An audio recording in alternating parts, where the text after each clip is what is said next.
কোরবানির পশু কেনার সময় যেন না ঠকেন সেজন্য কি আমল করবেন, কোন দোয়া পড়বেন তা আজ হাদিস শরীফ থেকে আলোচনা করব। অনেকে কোরবানির পশু কিনতে গিয়ে দালালের খপ্পরে পড়ে ঠকে যান। অনেকে কোরবানির পশু হাটে গিয়ে টাকা হারিয়ে ফেলেন বা টাকা চুরি হয়ে যায়। অনেকে কোরবানির পশু ক্রয় করার পর তা চুরি হয়ে যায় কিংবা পশু অসুস্থ হয়ে যায়। বদনজরের কারণে পশু অসুস্থ হয়ে যায়। এই ধরনের বিপদ ও মুসিবত থেকে বাঁচার জন্য কি দোয়া পড়বেন, কি আমল করবেন তা আজ হাদিস শরীফের আলোকে আলোচনা করব এবং কোরআন থেকে এমন একটি আয়াত শিখিয়ে দিব যে আয়াতটি পড়লে আপনি কোরবানির বাজারে গিয়ে আর ঠকবেন না ইনশাআল্লাহ। প্রথমত, যেদিন কোরবানির পশু ক্রয় করতে যাবেন সেদিন সকালে ৩ বার সূরা ইখলাস, ৩ বার সূরা ফালাক এবং ৩ বার সূরা নাস পড়বেন।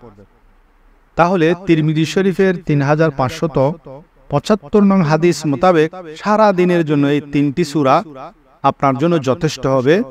এর বরকতে আল্লাহ আপনাকে সব ধরনের ক্ষতি থেকে, বিপদ থেকে হেফাজত করবে। যেমন নবী আলাইহিস সালাতু ওয়াস সালাম হযরত আব্দুল্লাহ বিন খুবাইব রাদিয়াল্লাহু তাআলা আনহুকে বলেন, ক্বালা কুলতু মা আকুলু, ক্বালা কুল হুয়াল্লাহু আহাদ ওয়াল মুআব্বিজাতাইন হিনা তুমসি ওয়া তুসবিহু সালাসা মাররা তাকফিকা মিন কুল্লি শাই। অর্থাৎ তুমি প্রতিদিন বিকালে এবং সকালে উপনীত হয়ে ৩ বার করে কুল হুয়াল্লাহু আহাদ আর মুআব্বিজাতাইন অর্থাৎ সূরা ফালাক ও সূরা নাস পাঠ করবে, আর তা প্রত্যেকটি ব্যাপারে, প্রত্যেক ক্ষেত্রে তোমার জন্য যথেষ্ট হবে। সকালে ফজরের নামাজের পর ৩ বার পড়বেন বিসমিল্লাহিল্লাযী লা ইয়াদুররু মা ইসমিহি শাইউন ফিল আরদি ওয়ালা ফিস সামাই ওয়া হুয়াস সামিউল আলিম। তিরমিজি শরীফের ৩৩৮৮ নং হাদিসের বর্ণনা, নবীজি সাল্লাল্লাহু আলাইহি ওয়াসাল্লাম ইরশাদ করেন, যে ব্যক্তি সকাল সন্ধ্যায় ৩ বার এই দোয়া পড়বে আল্লাহ তাআলা তাকে সব ধরনের বিপদ আপদ থেকে রক্ষা করবে। যখন পশু কিনতে যাবেন তখন ঘর থেকে বের হওয়ার সময় পড়বেন বিসমিল্লাহি তাওয়াক্কালতু আলাল্লাহ ওয়ালা হাওলা ওয়ালা কুওয়াতা ইল্লা বিল্লাহ। যারা বাজারে গিয়ে লক্ষ লক্ষ নেকি কামাতে চান তারা একটি আমল করবেন, একটি দোয়া পড়বেন। বাজারে প্রবেশ করে তিরমিজি শরীফের ৩৪২৮ নং হাদিসে বর্ণিত এই দোয়াটি পড়বেন, তাহলে ১০ লক্ষ নেকি কামাই করতে পারবেন, ১০ লক্ষ গুনাহ মাফ হয়ে যাবে, ১০ লক্ষ সম্মান বৃদ্ধি পাবে।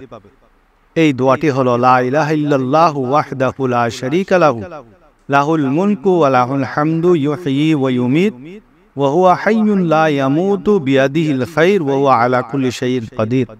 হলো লা ইলাহা ইল্লাল্লাহু ওয়াহদাহু লা শারীকা লাহু লাহুল মুলকু ওয়া লাহুল হামদু ইউহয়ি ওয়া ইউমীত ওয়া হুয়া হাইয়্যুন লা ইয়ামুতু বিয়াদিহিল খায়র ওয়া হুয়া আলা কুল্লি শাইইন কাদির। এরপর যতক্ষণ বাজারে থাকবেন ততক্ষণ পড়বেন বিসমিল্লাহির রহমানির রহিম, বিসমিল্লাহির রহমানির রহিম। তাহলে এর বরকতে আর ঠকবেন না।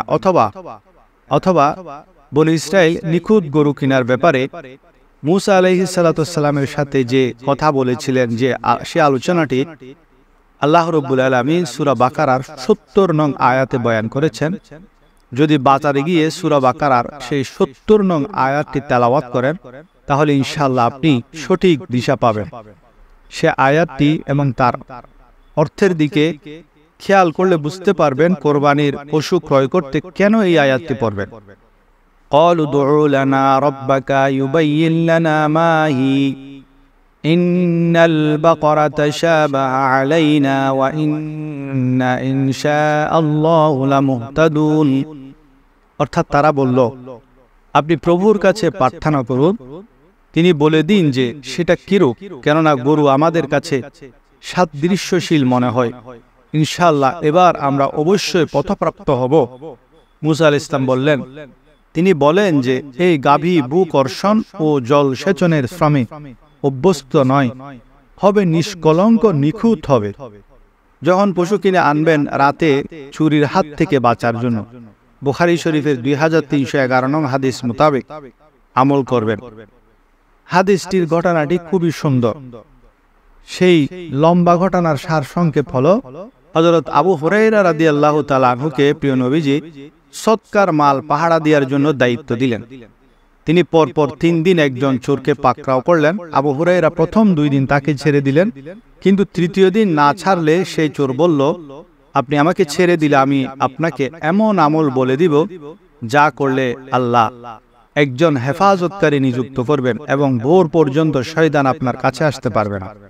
আবু হুরায়রা রাদিয়াল্লাহু তাআলা আনহু বলেন, সেটা কি আমল? লোকটি বলল, আপনি যখন শয্যা গ্রহণ করতে যাবেন তখন আয়াতুল কুরসি পড়ে নেবেন। এমন আমলের কথা শুনে আবু হুরায়রা সেই চোরকে ছেড়ে দিলেন। সকালে নবীজিকে পুরা ঘটনা বললেন। নবীজি বললেন, সে যে আমলটি বলেছে তা ঠিক আছে, তবে সে মিথ্যুক। আবু হুরায়রা, তুমি গত 3 রাত যার সাথে কথা বলেছো সে কে জানো? আবু হুরায়রা বললেন, না। তখন নবীজি ফরমালেন, সে হলো শয়তান। সুতরাং আপনিও কোরবানির পশু কিনে আনার পর সেটা যেন আল্লাহর হেফাজত করেন, সেজন্য আয়াতুল কুরসি পড়বেন। আর কোরবানির পশুর উপর কারো বদনজর যাতে না লাগে সেজন্য আমিরে আহলে সুন্নত উনি বলেন যে 49 বার ইয়া আল্লাহু পড়ে সেই জানোয়ারকে দম করে দিবেন। ইনশাআল্লাহ সব ধরনের বদনজর থেকে হেফাজতে থাকবে।